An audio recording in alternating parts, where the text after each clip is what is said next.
So I'm trying to make an independent movie right now. And one of the things you have to do when you're making an independent movie is sit down with people who have a lot more knowledge and connections and resources than you do and explain your idea in the hopes of winning their support. Not too long ago, I was at one such meeting. I pitched the story of the film, I talked up the people that I had in mind to work on it, and I described at length my vision for bringing the internet, social media, and smartphones onto the big screen as part of the cinematic experience. How I wanted to hear the click of fingers on keys, see faces illuminated by LCD screens, let vlogs and comments and text threads tell the story alongside traditional dialogue. In response to my vision, this dude said, "You know, a few people have been trying to do what you're talking about, and it hasn't really worked yet because the internet just isn't cinematic."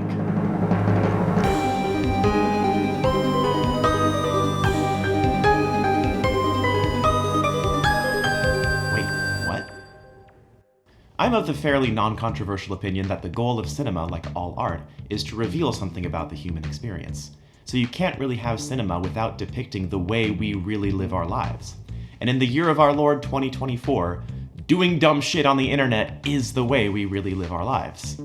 This massive, global, electronic network so dominates the way that we think and relate to each other that it seems to me like you can't depict modern life without the internet.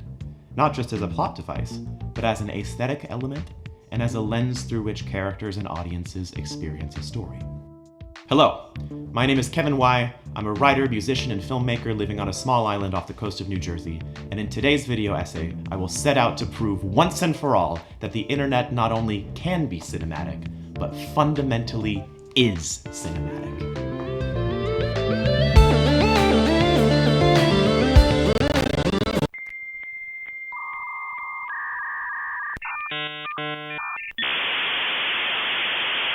Welcome.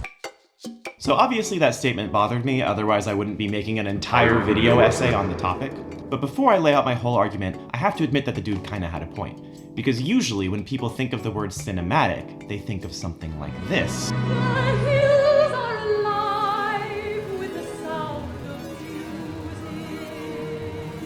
And not so much something like this. You've got mail. So if we're going to quibble over the correct application of this term, it would probably be helpful to specify exactly what we mean when we say cinematic.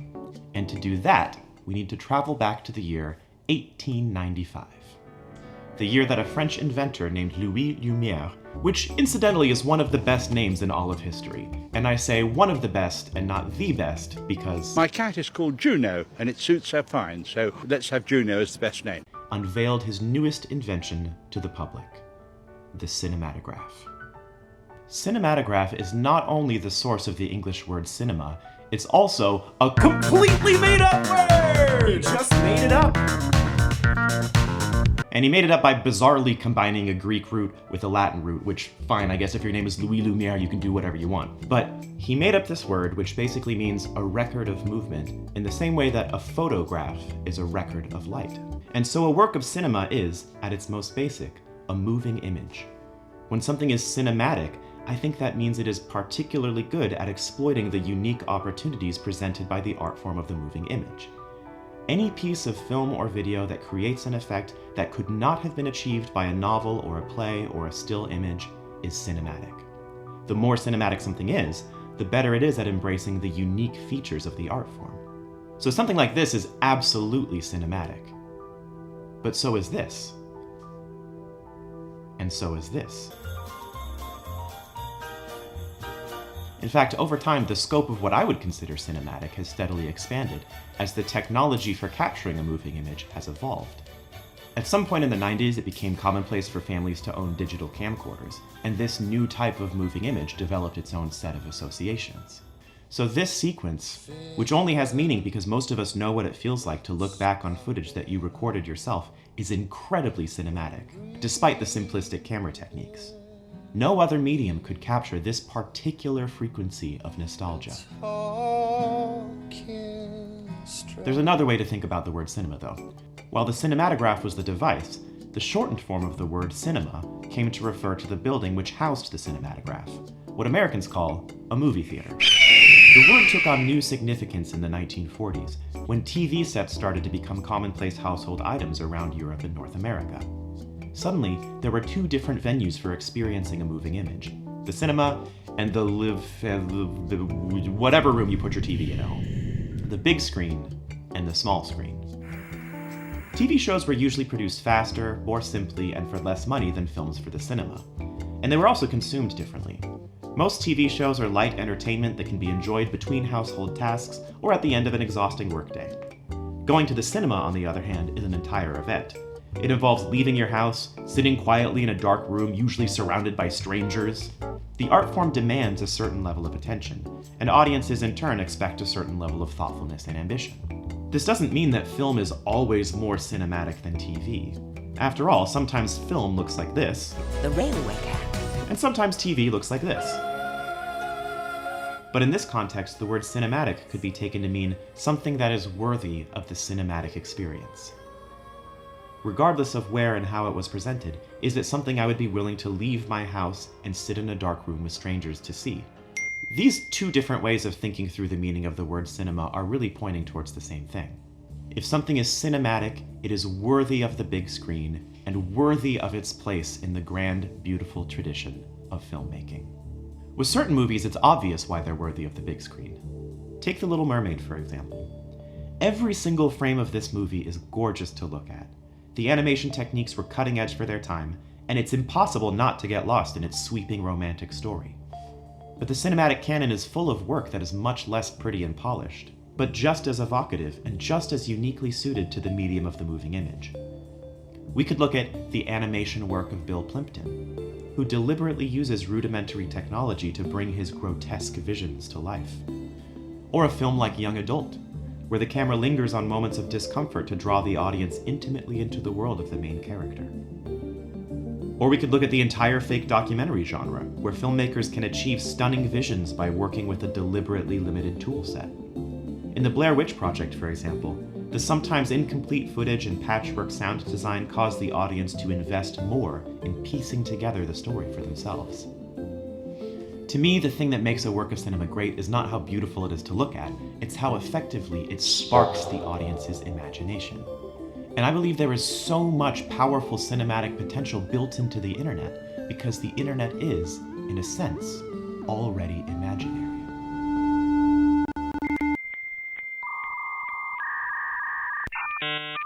If you ask me where I grew up, I would probably say California. But the real answer is the internet. The internet is not a location, and yet it's where I and my entire generation spent most of our formative years. We have vivid memories of places that aren't places at all. We could read each other's blog posts and feel like we were sharing an experience, even though we weren't in the same room, and we probably weren't even logged in at the same time. Whatever sense of closeness we had with each other, it was created in our minds. The internet takes you out of your body and into a world that is mostly imaginary. It's the same world occupied by fictional characters you love and heroes that you'll never meet. It's the same world where the greatest art and storytelling live. So obviously, the internet and the act of browsing itself have enormous cinematic potential. And this potential is already being mined by filmmakers around the world. Just not the kind of filmmakers who typically get mainstream recognition. 2011 was a special time in YouTube history. The Partner program, which allowed popular users to monetize their videos, had been gaining traction for a few years. But the modern recommendation algorithm, which focuses on watch time rather than number of views, was about a year away from being launched. This version of the platform incentivized users to upload hasty, low-quality videos with attention-grabbing titles, hoping to get the most views with the least effort possible. It was a golden age for YouTube weirdness. And it was during this golden age that a little boy named Alan uploaded his first video. Hey, tutorial heads! Plenty of YouTube bandwidth has already been taken up singing the praises of Alan Resnick's masterpiece web series Alantutorial, and teasing out exactly what it's about and why it's so affecting. But what's special to me about this series is the way that it used the internet itself as a storytelling medium. Because the videos were uploaded to YouTube, we, the audience, were invited to imagine the circumstances behind their creation. Who was this guy? And why was he making these videos? As they slowly grow more bizarre and disturbing, we work harder to make sense of the story. We never really see more of Alan than his disembodied hand, but the limited toolset invites us to imagine his off-screen life. So to me, he ultimately feels more three-dimensional than most of the characters I see in mainstream film.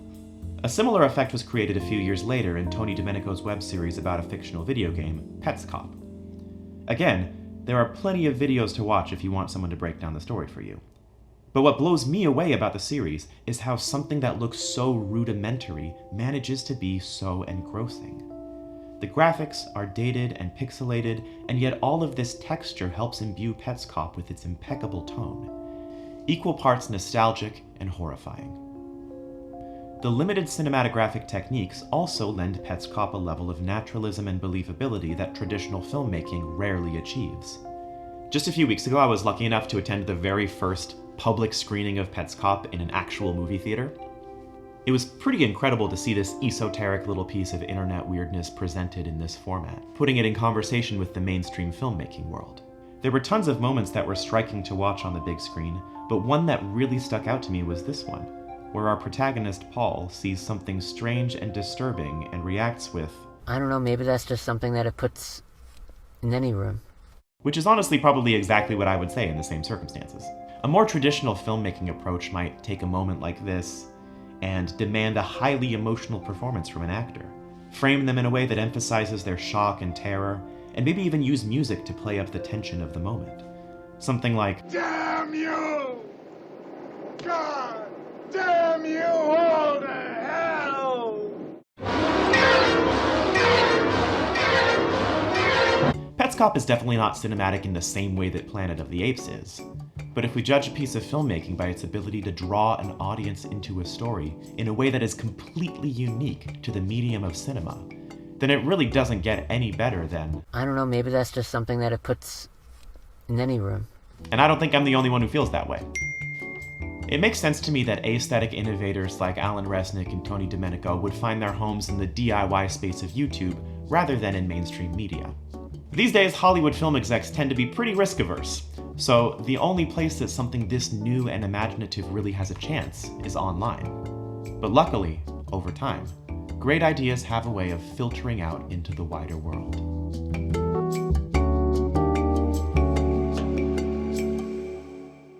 If there's anyone who can truly claim to have grown up on the internet, it's this guy. My whole family thinks I'm gay. Bo Burnham was one of YouTube's very first viral stars.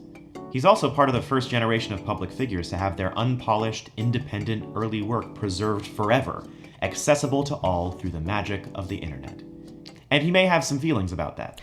Why don't we hear what I think is the first song that you posted, which is which is I'll be checking out for this part. My Whole Family. Is that the first one? Yeah, sure. My whole family thinks I'm gay. So it makes sense to me that Bo Burnham was the first filmmaker to really capture the experience of growing up online.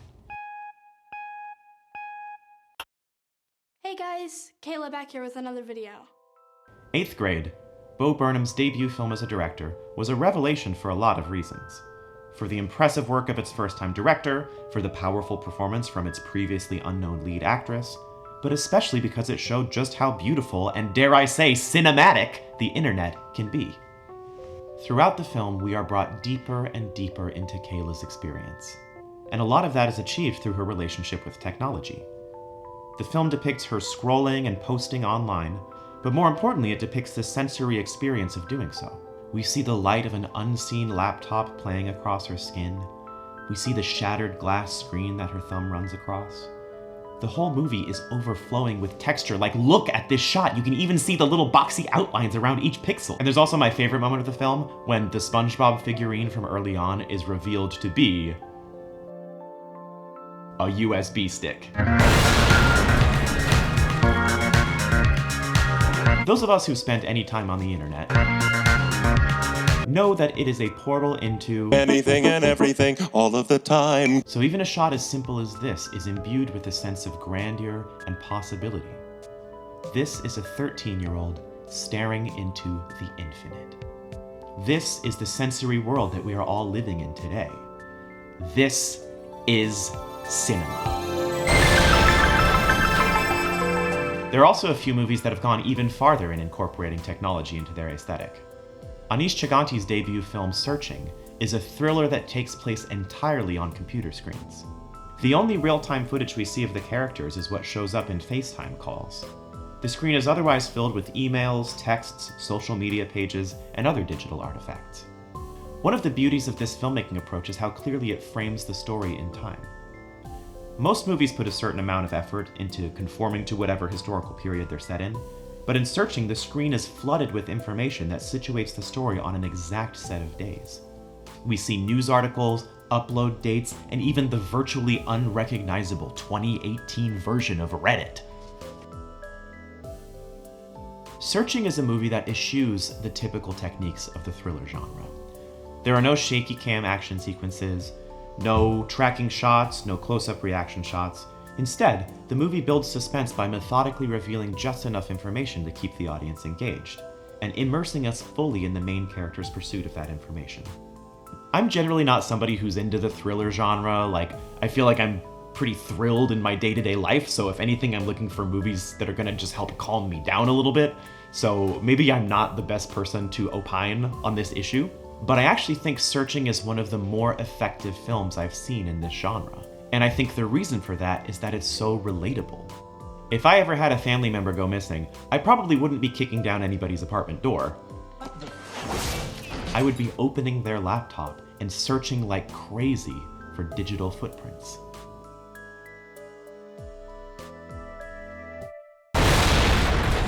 The incorporation of digital life into mainstream filmmaking is a relatively recent phenomenon, but the transformative effect of technology and the internet on the way that we experience the world has been present for decades now. Similarly to how Anis Chaganty was able to set Searching on a specific set of days, Sean Wang, in his debut film Dìdi, was able to evoke a very specific historical moment. Dìdi is a coming-of-age film set during the main character's summer vacation between middle school and high school, and although it takes place less than 20 years ago, it feels like a period piece because of how meticulously it recreates the technological milieu of the early 2000s. I really loved this movie, and I think a big part of that was because of how much it reminded me of my own childhood.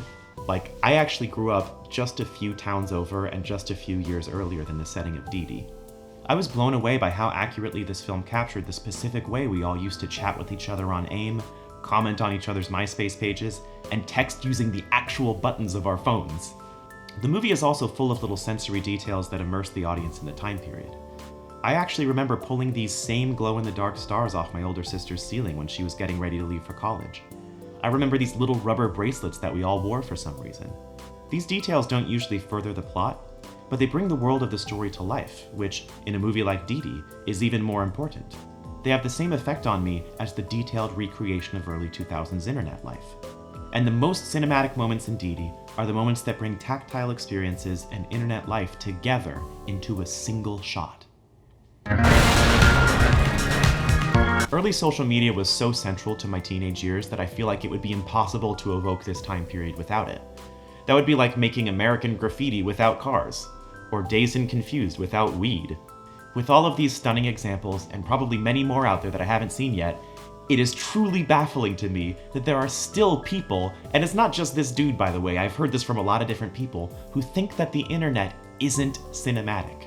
It makes me think about the way that cinema is traditionally defined in opposition to something. Our modern usage of the word cinema really only exists to separate the big screen tradition from the cheaper, faster, small screen tradition. And these days, internet media tends to be optimized for the smallest screen of all. So it's not too surprising that there are people out there who are resistant to letting something as cheap and dirty as internet culture influence the sophisticated art form of cinema. What these people are forgetting, though, is that the greatest revolution in cinema history happened when an artist was willing to bridge the gap between high and low, between elegant and indulgent, between the big screen and the small screen.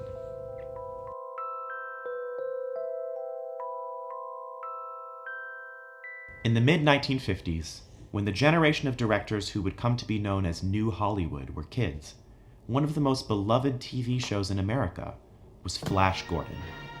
It was a simple, joyful, indulgent show featuring a charming cast of characters exploring the furthest reaches of space. Each episode started with an opening crawl that filled in story beats, accompanied by heroic, classically inflected music. And if this all feels familiar, that's because Flash Gordon was one of the main ingredients that George Lucas tossed in the blender to become the original Star Wars.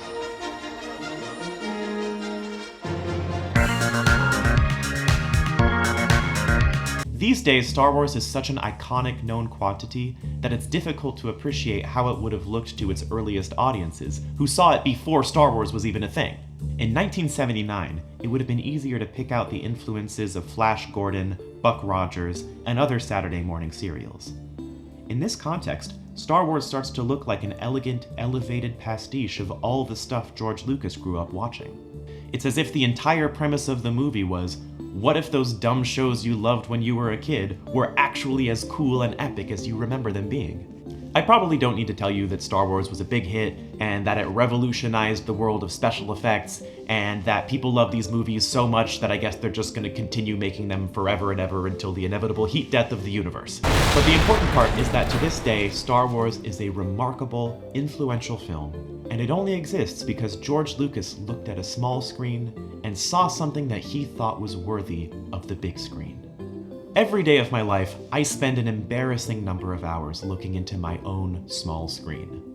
This thing is such a monumental force in my life, and just about everybody's life, that it's absurd to me that anybody would think that it didn't deserve to be treated seriously on the big screen. On some level, I think this speaks to a fear of the new. The people who invest in films are typically taking a really big financial risk, so it makes sense that they would shy away from any untested subject matter. And it might also partly be a generational gap. Most of the people who fund movies didn't grow up with social media, and so they don't feel a flutter in their heart when they see and hear this.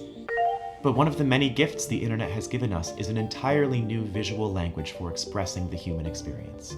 When we see an image of a smartphone, we see a little rectangle of glass and metal and plastic, but we also see a portal into a global network of information more vast than any single mind can comprehend.